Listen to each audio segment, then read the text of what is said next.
Mesdames, Messieurs, bonjour et bienvenue aux informations. Les membres du gouvernement étaient hier en conseil de cabinet à la primature. Les ministres ont adopté le projet de loi rectificatif du budget 2012 et le budget d'État de l'année 2013. Le projet de loi rectificatif de l'année en cours est arrêté à la somme de 931 milliards de francs CFA en dépenses. Cette mesure vise à adapter les dépenses aux ressources compte tenu de la crise que connaît notre pays. Il faut noter que ces deux projets seront examinés aujourd'hui même par le Conseil des ministres avant d'être soumis aux députés. Les détails, c'est avec Agali Agagissa. La crise que vit notre pays lui impose une nouvelle situation budgétaire.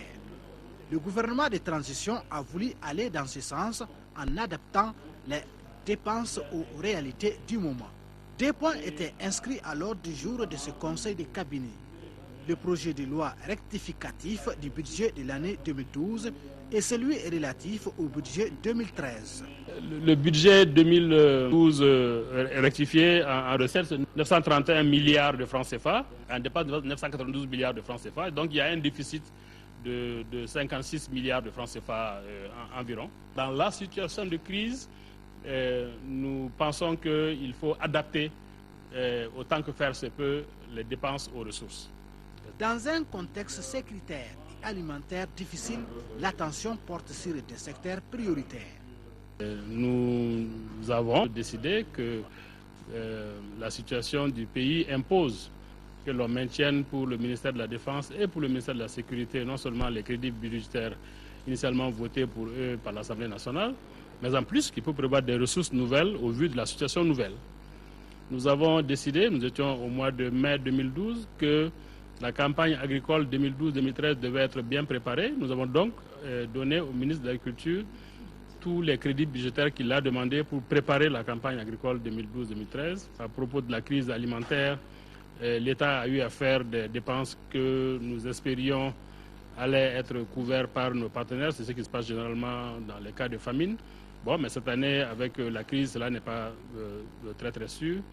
Et puis, toujours en termes de discrimination, nous avons décidé qu'il fallait bien sûr payer normalement les salaires et les bourses, mais qu'il fallait aussi payer normalement les antirétroviraux.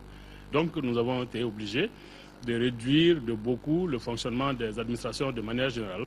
Le budget de l'année 2013 devra donc réserver une place importante à ces différents secteurs.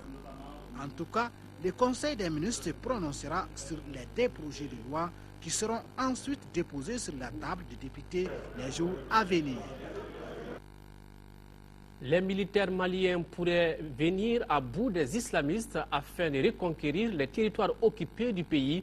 C'est du moins la conviction des militants du mouvement populaire du 22 mars, MP22, qui ont organisé hier une marche de soutien à l'armée malienne.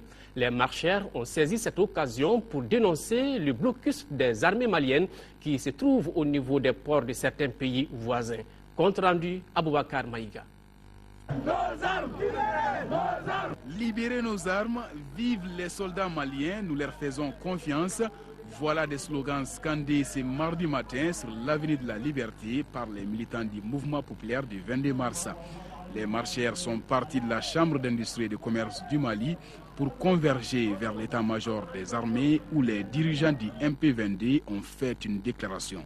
Les Maliens de Kidal à Kay restent fermement attachés à leur intégrité territoriale et savent qu'ils peuvent compter sur les vrais amis du Mali aux quatre coins du monde, unis comme un peuple meurtri qui lève la tête comme le veut le MP22 derrière son armée. Cette armée patriotique, nous sommes ensemble pour défendre la patrie. Ensuite, les marcheurs ont remis une copie de la déclaration aux responsables des forces armées nationales. Personne ne pourra nous pousser à faire comprendre que nos soldats ne sont pas des patriotes. Vous avez pris vos responsabilités le 22 mars. Nous sommes venus pour vous soutenir et vous dire que nous sommes avec vous, nous sommes engagés à vos côtés et nous n'accepterons pas les dictats de quelque pays que ce soit. Les forces armées maliennes de sécurité sont conscientes d'avoir derrière elles un peuple digne de son histoire, un peuple digne de sa nation, et que À leur tour, elles feront tout au moins elles sont déterminées pour rester dignes de ce peuple, dignes de cette nation dont elles sont issues. À l'approche de la célébration du 52e anniversaire de l'accession du Mali à l'indépendance, l'armée malienne a plus que jamais besoin de soutien similaire afin de faire face aux défis du moment.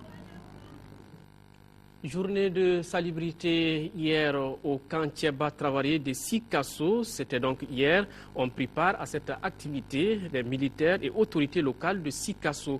Une façon d'offrir un meilleur cadre de vie aux forces armées et à leurs familles. L'initiative qui s'inscrit dans le cadre de l'élan de soutien à notre armée a été vivement saluée par la hiérarchie de la 8e région militaire de notre pays. La journée a permis de donner un nouveau visage au camp militaire Thiéba à Traoré à quelques jours du 22 septembre, jour anniversaire de l'indépendance de notre pays. Voilà, journée d'assainissement au camp Thiéba Traoré de Sikasso.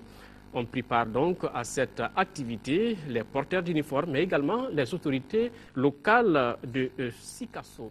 Justement, notre sujet du jour dans le cadre du 22 septembre est consacré à l'éducation civique et morale ainsi qu'au mouvement pionnier. L'éducation civique et morale aux premières heures de notre indépendance était l'enseignement privilégié pour l'éducation des jeunes, des scolaires tout âge confondus. Ces deux vastes programmes répondent-ils toujours aux critères d'éducation actuels? Pour répondre à ces questions, suivons ce dossier signé Mahamadou Doumbia. Aux premières heures de notre accession à l'indépendance, l'instruction, l'éducation civique et morale étaient des points clés pour notre développement. Cette instruction et cet engagement civique et moral constituent un point de départ pour façonner la jeunesse, bref, l'homme de demain. Le mouvement, disons, a fait ses preuves dans le temps et la plupart des responsables aujourd'hui qui occupent certaines sphères de notre pays ont fait leurs preuves. Pour parvenir à cette victoire de l'homme sur lui-même, le respect de la société et de ses composantes, le respect des aînés, des biens de l'État étaient des points saillants. Aujourd'hui, ces espoirs d'antan paraissent très déçus. Ça me fait de la peine de voir nos enfants dans cette situation. Moi, j'ai enseigné éducation civique et morale, bof. Je crois que je ne sais pas en quoi cela nous gênerait de faire un pas en arrière. Pourquoi ne pas faire un pas en arrière?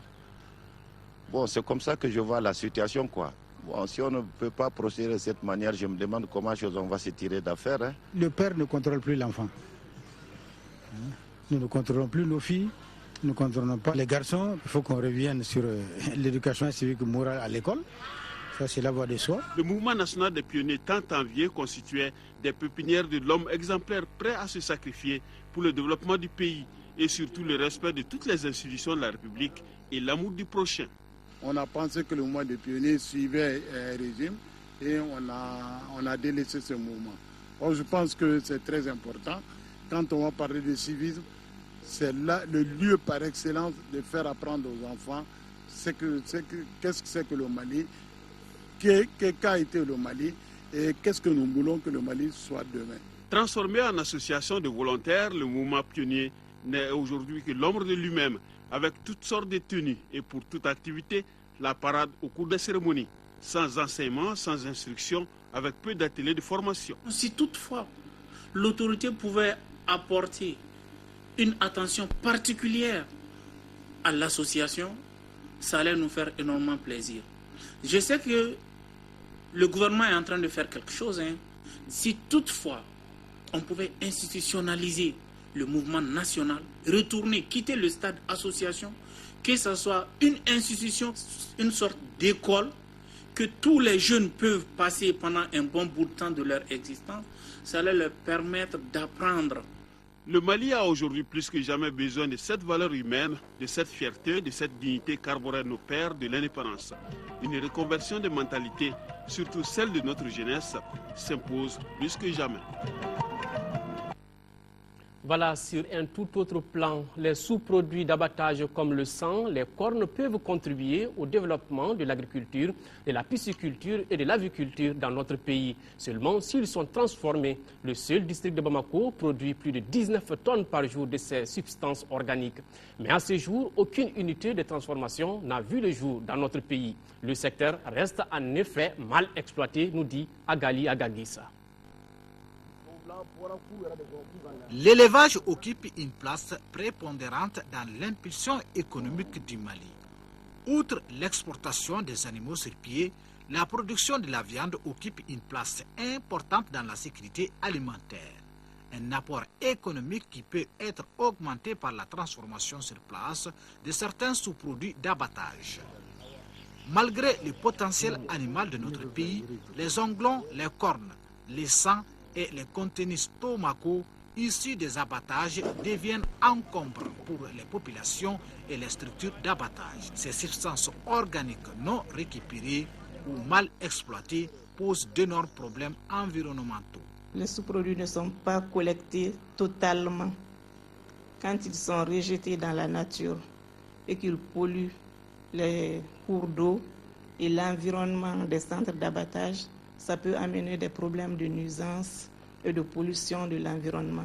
Les deux abattoirs modernes du district de Bamako sont dépourvus de systèmes adéquats de transformation de ces produits qui représentent pourtant le quart du poids de chaque animal abattu. Effectivement, les sous-produits d'abattage posent problème s'ils ne sont pas utilisés à bon escient. Malheureusement, c'est le cas un peu dans notre abattoir et dans la plupart, sinon dans la totalité des abattoirs au Mali. Nous avons à peu près 44 tonnes de sous-produits qui sont générés seulement par l'abattage des bovins. Et Bamako seul produit à peu près 19 tonnes de sous-produits d'abattage par jour. Les centres d'abattage aujourd'hui sont envahis par ces sous-produits qui ne sont pas gérés. Les environs de deux abattoirs modernes qui comptent le district de Bamako sont devenus presque nuisibles à la vie. À quelques kilomètres de ces structures d'abattage, c'est la mauvaise odeur qui oriente les visiteurs. À cela s'ajoute la pollution et l'engorgement des cours d'eau. Nous avons beaucoup de désagréments. L'odeur, vous avez vu un peu l'état de salubrité de l'abattoir. Et au début, il devait déverser, il y avait un bassin de décantation où l'eau devait être déversée dans le bassin inondable du fleuve. Mais malheureusement, ce n'est pas le cas.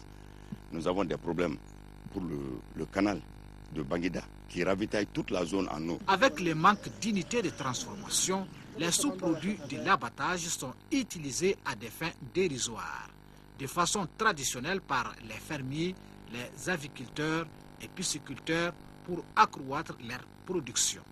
Tous les sous-produits de l'abattage sont utilisés par nous, soit en agriculture ou précisément pour ce projet, la pisciculture, parce que le sang recueilli à l'abattoir nous permet au début de mélanger au son, d'ensemencer l'eau et de donner toujours ce sang-là aux poissons. Mais bien sûr, comme vous l'avez vu, mélanger au son, tous les jours, c'est ce que nous donnons aux poissons.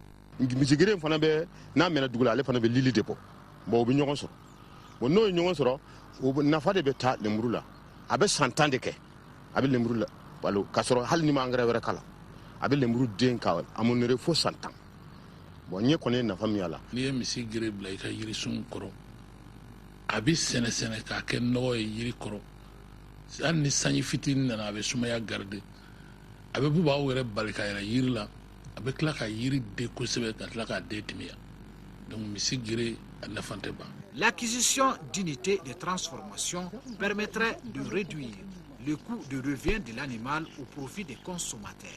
La valorisation des cornes, ongles, du sang et autres peut également avoir un impact environnemental positif. La récupération des sous-produits au Mali, l'aspect le plus important, c'est l'aspect environnemental d'abord. Nous, ça nous permet que l'abattoir soit dans les meilleures conditions d'exploitation et d'utilisation. Ça nous fait moins de désagréments et ça nous fait moins de mauvaises odeurs par chose. Les matières décorées, par exemple, c'est-à-dire le contenu des panses et des intestins, nous pouvons en faire du compost. Nous assistons aujourd'hui à l'épannage de ce compost-là par les maraîchers tout autour du périmètre de Baguinda et dans d'autres centres urbains. Et nous avons aussi ces matières décorées qui peuvent intervenir dans la production du biogaz comme énergie. Ces sous-produits ont une importance dans la promotion de nos productions animales, végétales et même dans l'artisanat. Parce que les os, par exemple, peuvent être utilisés dans la confection des objets d'art et dans la confection de produits utilitaires tels que les boutons, les peignes, etc. La transformation des sous-produits d'abattage peut contribuer à mieux assainir la capitale et améliorer la qualité de l'environnement. Aujourd'hui, les acteurs se battent pour réduire les nuisances liées aux abattages. Les sous-produits sont les plus souvent achetés par les étrangers selon le promoteur des abattoirs. Les os calcinés sont vendus entre 750 et 1000 francs CFA par sac. Les étuis des cornes sont achetés par les communautés nigériennes, ghanéennes et chinoises, nous a-t-on dit.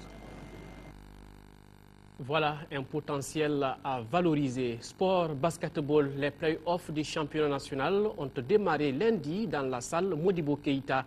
Les dames du Djoliba et les hommes de l'AS Real ont pris l'avantage donc en gagnant le premier match. Le compte rendu, c'est avec Koji Sibi. Dans ce premier match de play-off chez les dames, ce n'est pas la volonté qui manque, mais que d'imprécision dans les tirs. Par conséquent, le carton initial est pauvre en points, 12-11 en faveur du Stade Malien. Deuxième acte, les joueurs sont plus relax. Les stadistes sortent l'énergie défensive et le jeu est plus fluide devant. La prestation en demi-teinte des Djolibis n'apporte pas grand-chose et les Rouges sont menés à la mi-temps, 33-20. On pensait alors que ce serait une soirée du stade, surtout avec la sortie de Mimi qui craque après avoir écopé d'une faute technique. Ses coéquipières montrent qu'elles sont solides mentalement. Elles reprennent le contrôle du match. Djenebou Sako est dans tous les bons coups. Victoire du Djoliba Athletic Club 58-53. Les Rouges savent changer le cours du jeu. Avantage psychologique, je crois qu'on va l'exploiter jusqu'au bout. On ne va pas laisser notre chance partir. Je crois que demain on va revenir plus fort pour avoir le deuxième match et le troisième jour c'est un repos. Donc ça nous permet de récupérer et de travailler le troisième match. Avantage psychologique, certes, mais l'orgueil de chaque joueur doit jouer et l'orgueil de l'ensemble de l'équipe.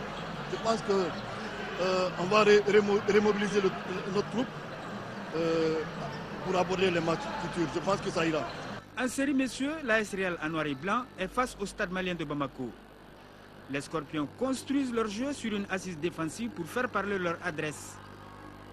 Les Bleus du Stade apportent la réplique qu'il faut avec un jeu extérieur bien huilé. Le score du premier quart-temps annonce un match fou, 22-20 pour le Real. Le deuxième quart-temps confirme le combat des gladiateurs. Le Real se détache avec conditions physiques à l'appui. Les réalistes déroulent au tir et mènent à la mi-temps 33-27. Pourtant, le Stade Malien n'a pas dit son dernier mot. Moussa Koné casse régulièrement la zone du Real par une adresse insolente à l'extérieur. Même si la défense du Real resserre les taux pour neutraliser la foudre, les Scorpions manquent de concentration. Le suspense est à son comble. Et un petit événement, le directeur technique du Stade Malien est sur l'aire de jeu pour manifester la victoire de son équipe alors que le buzzer final n'a pas retenti. Conséquence, faute technique et 2 lancers francs reçus par Salif Nyangado. Heureusement que le stade avait 3 longueurs d'avance. Score final 71-70 en faveur du Stade Malien. Nous sommes une équipe gagnante et nous nous battrons jusqu'à la fin. Cette année, on a dit on va jouer au basket. On s'en fout des arbitres. Qui sifflent bien, c'est leur problème. Qui sifflent mal, c'est leur problème. Donc, cette année, vous allez voir vraiment du beau basket. Parce qu'on est là vraiment pour jouer. La suite des playoffs promet belle. En tout cas, une belle ambiance. Avant de terminer ce journal, quelques annonces. Dans le cadre de la fête du 22 septembre, nous vous proposons aujourd'hui la rediffusion de l'émission Cahiers d'hier consacrée à la réforme de l'enseignement de 1962. Dans cette émission, intitulée La naissance de l'école malienne, l'ORTM donne la parole aux premiers acteurs de la réforme, aux inspecteurs et enseignants qui étaient chargés de sa mise en œuvre. La naissance de l'école malienne, c'est ce soir, après le journal télévisé, une émission réalisée par Lamine Tchekoura Koulibaly sur l'ORTM. Donc, l'ORTM vous propose également ce soir le film Demousso du réalisateur malien Suleiman Sissé, un film réalisé en 1975 et qui expose notamment le cas des filles mères. La diffusion de ce film aujourd'hui est aussi un hommage à Feu Bala Moussa Keïta. Demousso à suivre après l'émission Cahiers d'hier, rediffusion vendredi à 10h45. Voilà, c'est tout pour ce journal. Merci pour votre aimable attention. À 18h20, Nyanya Aliou Traoré sera là pour d'autres informations. Nos pensées vont à nos compatriotes des régions sous occupation. Nous ne les oublions pas. Au revoir.